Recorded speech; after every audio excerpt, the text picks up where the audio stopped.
ಇವಾಗ ಗ್ಯಾರಂಟಿಗಳನ್ನ ಆಧಾರವಾಗಿಟ್ಕೊಂಡು ಇವ್ರು ಗೆಲ್ಲಬಹುದು ಅಂತ ನೀವು ಹೇಳಿದ್ರಿ ಈ ಮುಂಚೆ. ಅಂಡ್ ಅವರು ಕೂಡ ಗ್ಯಾರಂಟಿಗಳನ್ನ ಇಟ್ಕೊಂಡೇ ಓಟನ್ನ ಕೇಳ್ತಾ ಇದ್ದಾರೆ. ಜೊತೆಗೆ ಸ್ಥಳೀಯರು ಅನ್ನುವಂತಹ ಒಂದು ಪ್ಲಸ್ ಪಾಯಿಂಟ್ ಅದ. ಈ ಒಂದು ಗ್ಯಾರಂಟಿ ಅನ್ನುವಂತಹ ವಿಚಾರವನ್ನ ಹಿಡ್ಕೊಳ್ಳೋದಾದ್ರೆ, ಈ ಮುಂಚೆ ಕೂಡ ಗ್ಯಾರಂಟಿ ಕೊಟ್ಟಂತಹ ರಾಜ್ಯ ಸರ್ಕಾರ ಅಭಿವೃದ್ಧಿ ಕೆಲಸಗಳನ್ನ ಏನು ಮಾಡ್ತಾ ಇಲ್ಲ. ಕೇಳಿದ್ರೆ ಗ್ಯಾರಂಟಿಗೆಲ್ಲ ಖರ್ಚಾಗ್ಬಿಡ್ತಿದೆ ಅಂತ ಹೇಳ್ತಾ ಇದ್ರೆ, ಒಂದು ವರ್ಷದಿಂದ ಯಾವುದೇ ಒಂದು ಕಾಮಗಾರಿಗಳಿಗೆ ದುಡ್ಡು ಬಿಡುಗಡೆ ಆಗಿಲ್ಲ, ಯಾವುದೇ ಒಂದು ಕೆಲಸಗಳಾಗಿಲ್ಲ, ಕ್ಷೇತ್ರ ಯಾವ ರೀತಿ ಇದೆ ಅದೇ ರೀತಿ ಇದೆ.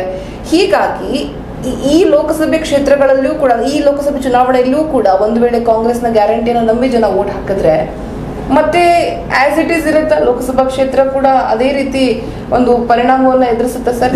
ನೋಡ್ರಿ, ಲೋಕಸಭಾ ಯಾರಿಗೆ ಸಂಬಂಧಿಸಿದ್ದು? ಕೇಂದ್ರಕ್ಕೆ ಸಂಬಂಧಿಸಿದ.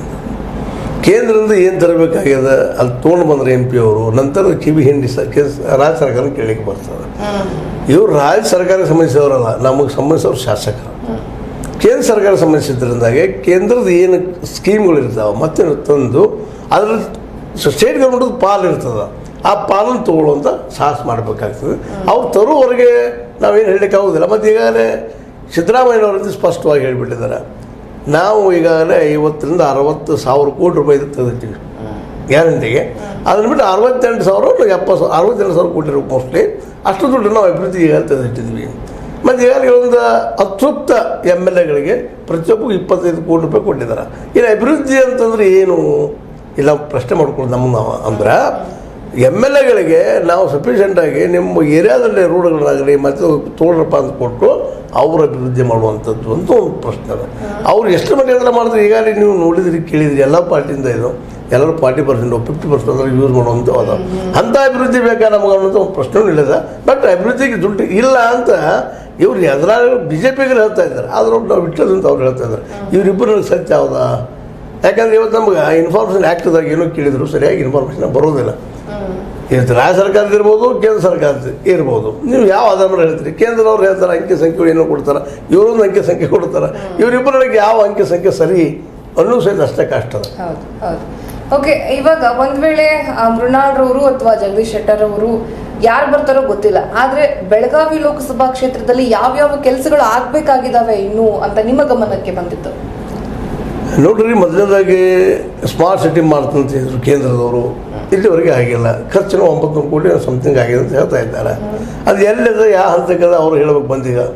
ಮತ್ತು ಇನ್ನು ಎರಡನೇದಾಗಿ ಇಲ್ಲಿ ಮುಖ್ಯವಾಗಿ ಆಗಬೇಕಾಗಿದ್ದ ಕೆಲಸ ಏನಪ್ಪ ಅಂತಂದ್ರೆ, ಇಲ್ಲಿ ಉದ್ಯೋಗ ಹೌದಪ್ಪ, ನಾವು ಉದ್ಯಮಗಳನ್ನ ಬೆಳೆಸಬೇಕು ಮಾಡಬೇಕು ಅಂತ ಉದ್ಯಮ ಭಾಗಕ್ಕೆ ಹೋದ್ರೆ ಉದ್ಯೋಗಗಳು ಯಾವುದನ್ನು ಕನಸಿದ್ದು ಕಾಣೋದಿಲ್ಲ ಅಲ್ಲೇ. ಯಾಕಂದರೆ ಇದ್ದಂಥ ಒಂದು ಟೆಕ್ಸ್ಟೈಲ್ ಇಂಡಸ್ಟ್ರಿ ಇತ್ತು. ಟೆಕ್ಸ್ಟೈಲ್ ಇಂಡಸ್ಟ್ರಿ ಸಹಿತ ಇವತ್ತು ಈ ಬೆಳಗಾವಿ ಆಗಿರ್ಬೋದು ಮತ್ತು ಬೆಳಗಾವಿ ಜಿಲ್ಲೆಯಲ್ಲೇ ವೀಕ್ ಹೇಳೋದು ಬಿಟ್ಟದ.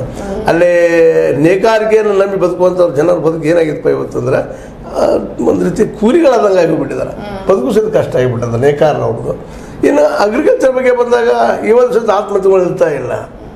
ಈಗ ಕರ್ನಾಟಕದಲ್ಲಿ ಹೆಚ್ಚು BJPಗೆ ಒಂದು ಲೆಕ್ಕ ಹಾಕಿದಾಗ, ಇದು ಡೆಫಿನೆಟ್ ಲೆಕ್ಕ ಅಂತಲ್ಲ, ಅವರು 600 ಜನ ಇವತ್ತು ರೈತರು ತಿಳ್ಕೊಂಡಿದ್ದಾರೆ, ಆತ್ಮಹತ್ಯೆ ಮಾಡ್ಕೊಂಡು ಅಂತ ಹೇಳ್ತಾ ಇದ್ದಾರೆ. ಅದು ಎಷ್ಟು ಸತ್ಯ ಎಷ್ಟು ಸುಳ್ಳು ಅನ್ನೋದು ಅಥೆಂಟಿಕಾಗಿ ನಮ್ಮ ಕಡೆ ಡಾಕ್ಯುಮೆಂಟ್ಸ್ ಇಲ್ಲ. ಇವಾಗ ನಮ್ಮ ರಾಜ್ಯ ಸರ್ಕಾರ ಅದಕ್ಕೆ ಕರೆಕ್ಟಾಗಿ ಉತ್ತರ ಕೊಡ್ತಾ ಇಲ್ಲ. ಅಂದ್ರೆ ಇವರಿಬ್ಬರು ಪೂರ್ಣ ಸತ್ಯವನ್ನು ಹೇಳ್ತಾ ಇಲ್ಲ, ಅರ್ಧ ಸತ್ಯವನ್ನು ಹೇಳ್ತಾ ಇದ್ದಾರೆ. ಹೀಗಾಗಿ ಡೆವಲಪ್ಮೆಂಟ್ ಅಂದ್ರೆ ಏನು ಅಂತಂದ್ರೆ, ಒಂದೇದು ರೋಡ, ನೀರು ಎಲ್ಲ ವ್ಯವಸ್ಥೆ ಆಗಬೇಕು ಅಂತ. ನೀರಿನ ವ್ಯವಸ್ಥೆ ಎಲ್ಲಿ ಆಗಿದೆ ಹಳ್ಳಿಗಳಲ್ಲೇ, ಇನ್ನೂ ಹಳ್ಳಿಗಳಲ್ಲೇ ದೂರದ ಊರಿಗೆ ಹೋಗಿ ನೀರು ತರುವಂಥದ್ದು ನೋಡ್ತಾ ಇದ್ದೀವಿ. ಎಷ್ಟೋ ಹಳ್ಳಿಗಳು ಇನ್ನೂ ಕರೆಂಟ್ ಇಲ್ಲ, ಕರೆಂಟ್ ಸರಿಯಾಗಿ ಬರ್ತಾ ಇರೋದು ಹಳ್ಳಿಗಳಲ್ಲಿ, ರೈತರಿಗೆ ಕರೆಂಟ್ ಸರಿಯಾಗಿ ಒದಗಿಸ್ತಾ ಇಲ್ಲ. ಇವೆಲ್ಲವೂ ನಾವು ನೋಡಿದಾಗ ಡೆವಲಪ್ಮೆಂಟ್ ಅನ್ನುವಂಥದ್ದು ಬೇಸಿಕ್ಕಾಗಿ ಮೊದಲು ನೀರು, ಅದ್ರ ಜೊತೆಗೆ ಏನಪ್ಪ ಅಂದ್ರೆ ಒಳ್ಳೆಯ ವಾತಾವರಣ ಸಿಗುವಂಥ ಏನಪ್ಪ ಅಂದರೆ ನೈಸರ್ಗಿಕವಾದ ಪರಿಸರವನ್ನು ಹಬ್ಬಿಸುವಂಥದ್ದು, ಮತ್ತು ನೆಲದ ಜೊತೆ ಜಲವನ್ನು ಸ್ವಚ್ಛ ಇಡುವಂಥದ್ದು, ನದಿಗಳನ್ನು ಸ್ವಚ್ಛ ಇರಬೇಕು.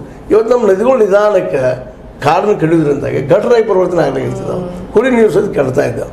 ಹೀಗಾಗಿ ಡೆವಲಪ್ಮೆಂಟ್ ಅಂದರೆ ಸ್ವಚ್ಛ ನೀರು, ಸ್ವಚ್ಛ ಗಾಳಿ, ಮತ್ತು ಅದ್ರ ಜೊತೆಗೆ ಇಂಡಸ್ಟ್ರಿಗಳು ಯಾವುದಪ್ಪ ಉದ್ಯೋಗ ಕೊಡುವಂಥವು. ಅದಕ್ಕಿಂತ ಹೆಚ್ಚಿಗೆ ಉದ್ಯೋಗ ಕೊಡೋ ಕ್ಷೇತ್ರ ಅಗ್ರಿಕಲ್ಚರ್ಗೆ ಇವತ್ತು ಮಾರ್ಕೆಟ್